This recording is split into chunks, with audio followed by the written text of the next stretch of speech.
If you still have belly fat, even though you've been doing cardio over and over again, this video might explain the one thing nobody told you. Because the truth is, some of the hardest working people in the gym are also the most frustrated.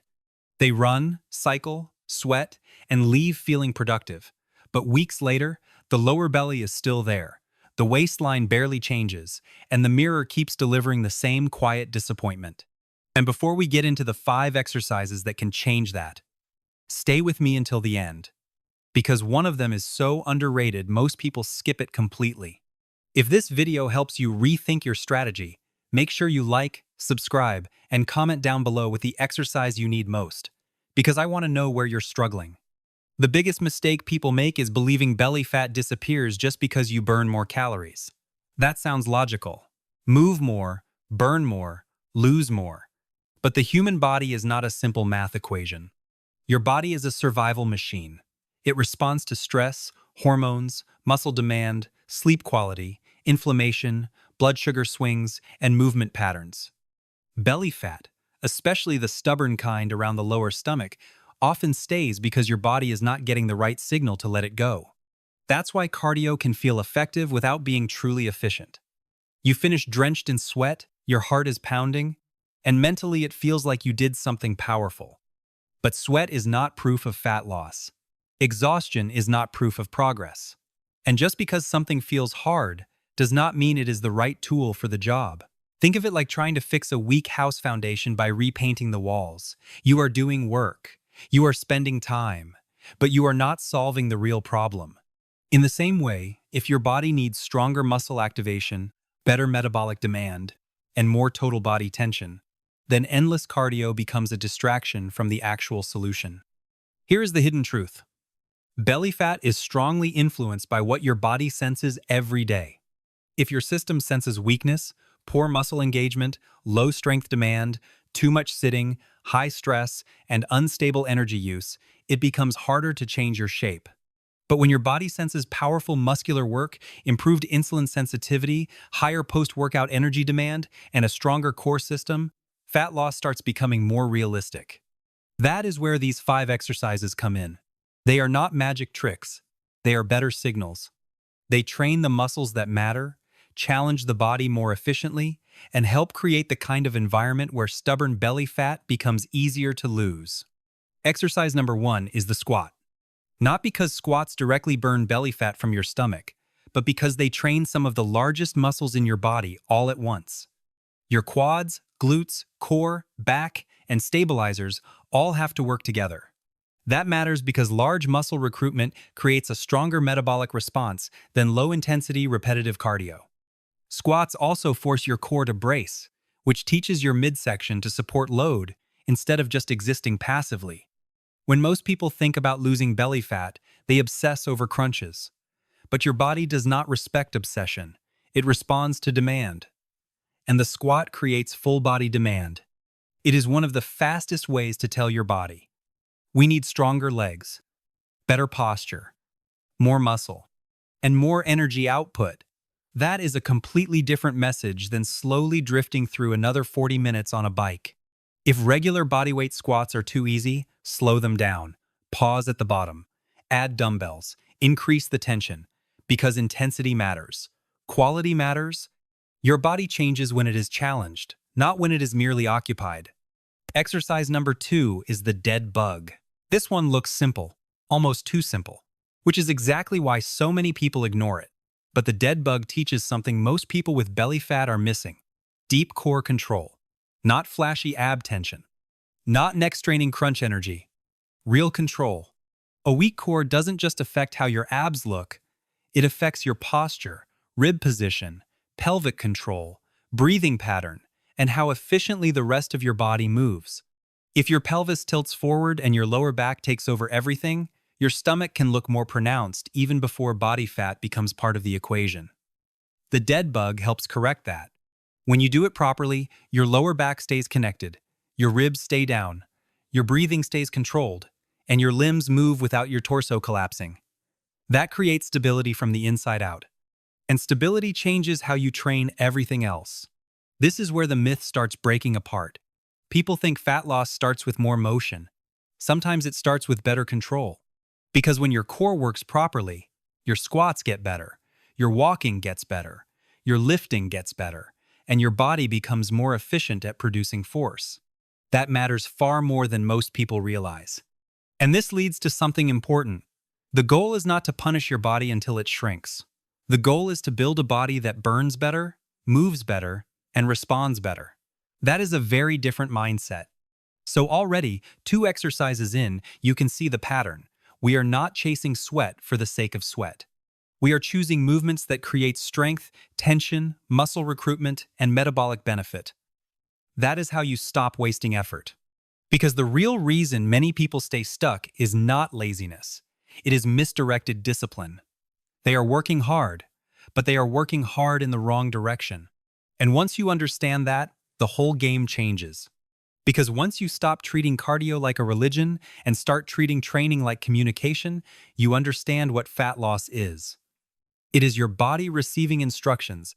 The clearer those instructions become, the less stubborn your belly fat appears, and the faster frustration starts turning into progress.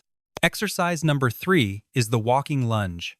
This is one of the most powerful fat loss exercises because it combines strength, balance, coordination, and core activation in one movement. Every step forces your body to stabilize.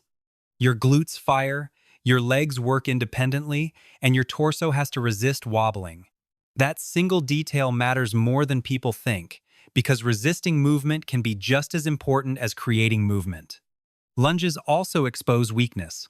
If one leg is less stable, if your hips shift, if your core gives up, you will feel it immediately. That feedback is useful. Your body changes faster when weak links are forced to improve. And when more muscle fibers are recruited across the lower body and trunk, the metabolic demand rises again. Exercise number 4 is the mountain climber. Now this is where people get the intensity they were chasing from cardio, but in a more strategic form. Mountain climbers train your shoulders, chest, core, hip flexors, and conditioning at the same time. More importantly, they teach your abs to stabilize while your limbs move quickly. That makes them far more useful than random high-rep crunches. Done correctly, mountain climbers are not sloppy speed drills. They are controlled aggression. Hands locked in, shoulders strong, core tight, knees driving with intention. You are not just trying to get tired. You are training your body to produce force repeatedly while keeping the trunk stable. That combination is exactly why they can be so effective. And here's the twist most people never consider. Cardio often burns energy only while you do it. But strength-based, muscle-demanding movements can influence your body beyond the workout itself by preserving or building lean tissue, improving insulin sensitivity, and raising the energy cost of recovery. That means the workout does not end when the timer ends. Your body is still responding. Exercise number 5 is the loaded carry. This might be the most overlooked exercise for belly fat and core transformation. Pick up a heavy weight on one side or in both hands, stand tall, brace your abs, and walk. That's it. Simple, brutal, effective. Why does this matter so much? Because loaded carries force your entire body to organize under pressure. Your grip works, your shoulders stabilize, your obliques fire, your core braces, and your posture has to stay strong while you move. It teaches the body to resist collapse. And many people with stubborn belly fat are not just carrying extra weight around the stomach, they are carrying weakness through the whole system. Loaded carries rebuild that system. They train the kind of practical strength that transfers into everything else. Suddenly your stance is stronger, your trunk is tighter, your breathing is more controlled, and your body starts acting like an athletic unit instead of disconnected parts. Now put the 5 exercises together. Squats for large muscle recruitment, dead bugs for deep core control, walking lunges for unilateral strength, mountain climbers for dynamic conditioning, and loaded carries for full body tension. This is not random. It is a strategy. And strategy is what most people are missing. They think the answer is to do more because more feels safer, more running, more cycling, more sweating, more time. But fat loss is not a reward for suffering. It is a response to the right stimulus repeated consistently. So if you have belly fat, stop asking, how can I burn the most calories today? Start asking, how can I send my body a stronger signal to change? That question will take you much further. Train these 5 exercises consistently. Focus on form first, then intensity. Progress the load. Increase control. Shorten rest when appropriate. Keep your protein high. Sleep properly. Walk daily if you enjoy it, but stop relying on cardio as the hero of your transformation. Because cardio is not evil. It is just overrated when used as the main weapon against stubborn belly fat. The real shift happens when your training starts building muscle, demanding stability, improving movement quality, and forcing your body to adapt. That is when the belly starts becoming harder for your body to justify keeping. So the next time you feel tempted to spend another hour chasing sweat, remember this. Your body does not change the most when you feel the most exhausted. It changes when you give it the clearest reason to adapt. That is the message of this entire video. Do not confuse effort with effectiveness. Do not confuse sweat with results. And do not assume the most popular method is the most powerful one. If you want to lose belly fat, build a body that becomes metabolically expensive to maintain in its old form. Build strength, build control, build tension, build consistency.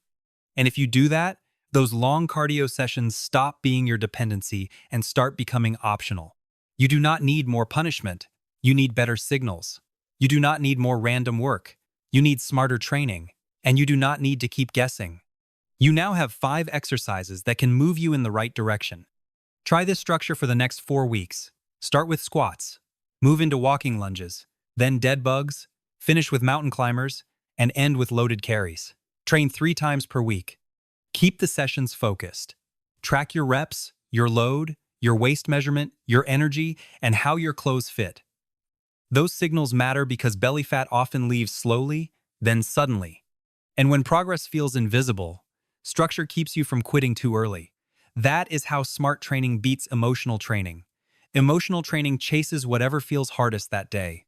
Smart training repeats what works long enough to reshape the body. And if you stay consistent, your mirror will eventually reveal what your effort has been building in silence.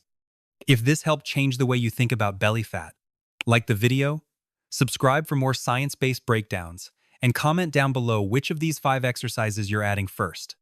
I want to hear from you.